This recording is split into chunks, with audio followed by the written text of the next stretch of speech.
வாய்ப்புகள் எப்போது வேண்டுமானாலும் வரலாம். அது வரும் முன் அதற்காக எப்போதும் தயாராக இருக்க வேண்டும். அப்படி கிடைக்கும் வாய்ப்பை என் வாழ்க்கையை இதை நம்பித்தான் இருக்கிறது என்ற அளவில் அதை பயன்படுத்தி சாதிக்க வேண்டும். இந்தியாவின் உலகக்கோப்பை நடக்கிறது. அதற்கு முன் எப்போதும் இல்லாத அளவுக்கு ஆதரவு இருக்கிறது. ஆனால் அந்த தொடரில் விளையாட முடியாமல் வீட்டில் டிவியிலேயே போட்டியை பார்த்து கொண்டிருக்கும் போது அரையிறுதிக்கு முன் திடீரென உலகக்கோப்பைக்கு வாருங்கள், நீங்கள் அணிக்கு தேவை என்று போன் கால் வருகிறது. வீட்டில் இருந்த அந்த பெண் திடீரென கோடிக்கணக்கான மக்களை பார்க்கும்போது இறுதிப் போட்டியில் பேட்டிங், பந்துவீச்சு என இரண்டிலும் சிறப்பாக செயல்பட்டு பிளேயர் ஆஃப் தி மேட்ச் வென்று நாட்டுக்கு உலகக்கோப்பை வென்று தந்தால் எப்படி இருக்கும்? நம்பவே முடியாத அளவுக்கு ஷங்கர் பட ஸ்கிரிப்ட் மாதிரியே இருக்கிறதா? அப்படித்தான் ஒரு பெண்ணுக்கு நடந்தது. அதுதான் ஷெஃபாலி வர்மா. ஷெஃபாலியின் பிறப்பிடம் ரோத்தாக், ஹரியானாவின் ஒரு சிறிய நகரம்.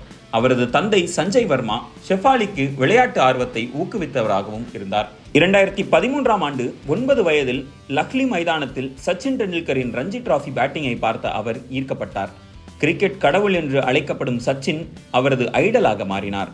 ஆனால் பெண்களுக்கான கிரிக்கெட் வசதிகள் இல்லாத அந்த காலத்தில் ஷெஃபாலிக்கு சவால்கள் அதிகம்.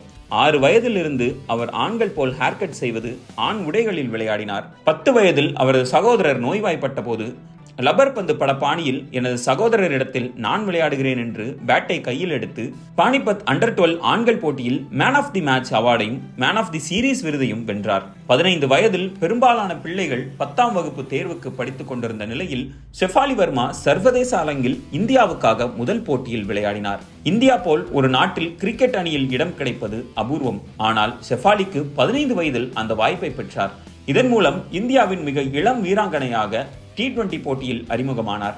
குட்டி ஷேவாகின் மகளிர் வெர்ஷன் போல் அறிமுகமாகி பட்டையை கிளப்பினார்.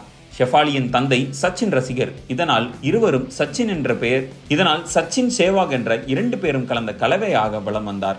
15 வயதில் தனது முதல் சர்வதேச T20 போட்டியில் தென்னாப்பிரிக்காவுக்கு எதிராக களமிறங்கியவர் 4 பந்துகளில் டக் அவுட் ஆனார். இதனை அடுத்து மீண்டும் அவருக்கு 2வது T20 போட்டியில் வாய்ப்பு கிடைத்தது. 15 வயது உள்ள பெண்ணை அழைத்து வந்து விட்டீர்களே, இவர் என்ன செய்துவிடப் போகிறார்? முதல் போட்டியில் கூட டக் அவுட், 2வது போட்டியிலும் வாய்ப்பா என நினைக்க தென்னாப்பிரிக்கா வீராங்கனைகளுக்கு தான் ஏன் இந்திய அணியில் இவ்வளவு வேகமாக தேர்வு செய்யப்பட்டேன் என்பதை தனது பேட்டிங்கின் மூலம் புரிய வைத்தார். 33 பந்துகளை எதிர்கொண்ட அவர் 5 பவுண்டரிகள், 2 சிக்ஸர் என 46 ரன்கள் குவித்தார். இந்த தொடர் முடிவடைந்தவுடன் வெஸ்ட் இண்டீஸ் சுற்றுப்பயணத்தில் ஷெஃபாலி வர்மாவுக்கு வாய்ப்பு கிடைத்தது. அதில் இன்னொரு ருத்ரதாண்டவ ஆட்டம் ஆடினார். 49 பந்துகளை எதிர்கொண்ட அவர் 73 ரன்கள் சேர்த்தார். இதில் 6 பவுண்டரி, 4 சிக்ஸர்களும் அடங்கும். இதை அடுத்த T20 போட்டியில் 35 பந்தில் 69 ரன்கள் எடுத்து வெஸ்ட் இண்டீஸ் அணியை கதிகலங்க வைத்தார். இதில் 10 பவுண்டரி, 2 சிக்ஸர்கள் அடங்கும். இளங்கன்று பயமறியாது என்பது போல் கிடைத்த வாய்ப்பை எல்லாம் சிறப்பாக ஷெஃபாலி வர்மா பயன்படுத்த 2020 T20 உலகக்கோப்பையில் ஷெஃபாலி வர்மாவுக்கு வாய்ப்பு கிடைத்தது. இதில் தொடக்க வீராங்கனையாக களமிறங்கி இலங்கைக்கு எதிராக 34 பந்துகளில் 47 ரன்கள், நியூசிலாந்துக்கு எதிராக 34 பந்துகளில் 46 ரன்கள் என 16 வயதில் தனது தடத்தை பதித்தார்.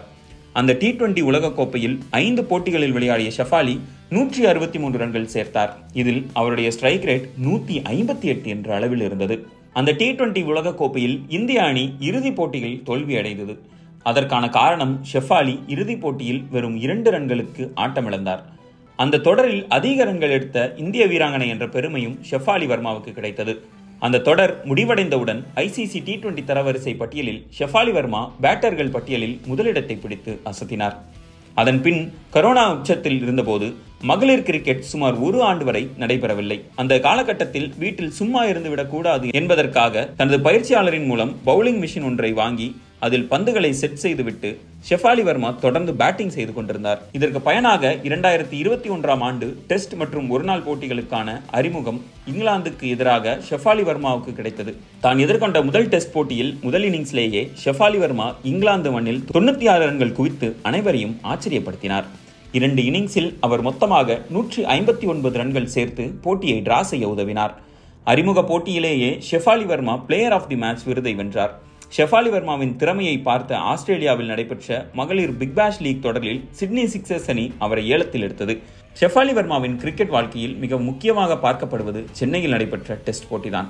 இதில் ஷேவாக் எப்படி சென்னையில் சிக்ஸர் அடித்து தன்னுடைய இரட்டை சதத்தை கடந்தாரோ அதேபோல் ஷெஃபாலி வர்மாவும் சிக்ஸர்களை அடித்து இரட்டை சதத்தை பூர்த்தி செய்தார். அதுவும் தொடர்ந்து 2 சிக்சர்கள் அடித்து 197 பந்துகளில் 205 ரன்கள் எடுத்து ரன் அவுட் ஆனார்.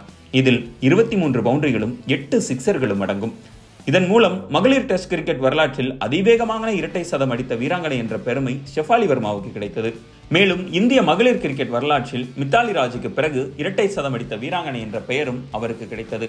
டெஸ்ட் இரட்டை சதம், காமன்வெல்த் கிரிக்கெட் வெள்ளி பதக்கம் என ஷிஃபு என்று அன்போடு அழைக்கப்படும் ஷெஃபாலி 2022 அக்டோபரில் 1000 T20I ரன்களை மிக இளைய பெண் வீராங்கனையாக 18 வயதில் எட்டினார். 2023 ஜனவரியில் அண்டர்-19 பெண்கள் T20 உலகக்கோப்பையில் இந்தியாவை தலைமை தாங்கி முதல் ICC பட்டத்தை வென்றார். அதன் தொடரில் 180 ரன்கள் அடித்து அதிக ரன்கள் எடுத்தவர் பட்டியலில் 3வது இடத்தை பிடித்தார். WPL 2023 டெல்லி கேபிட்டல்ஸ் சார்பில் 2 கோடிக்கு ஒப்பந்தமானார். இவை அவரது சாதனைகளின் சாட்சி. இவ்வளவு திறமை இருந்தும் ஷெஃபாலி 2025 உலகக்கோப்பை அணி அறிவிக்கப்பட்ட போது முதலில் இல்லை என்பதுதான் புரியாத புதிர்.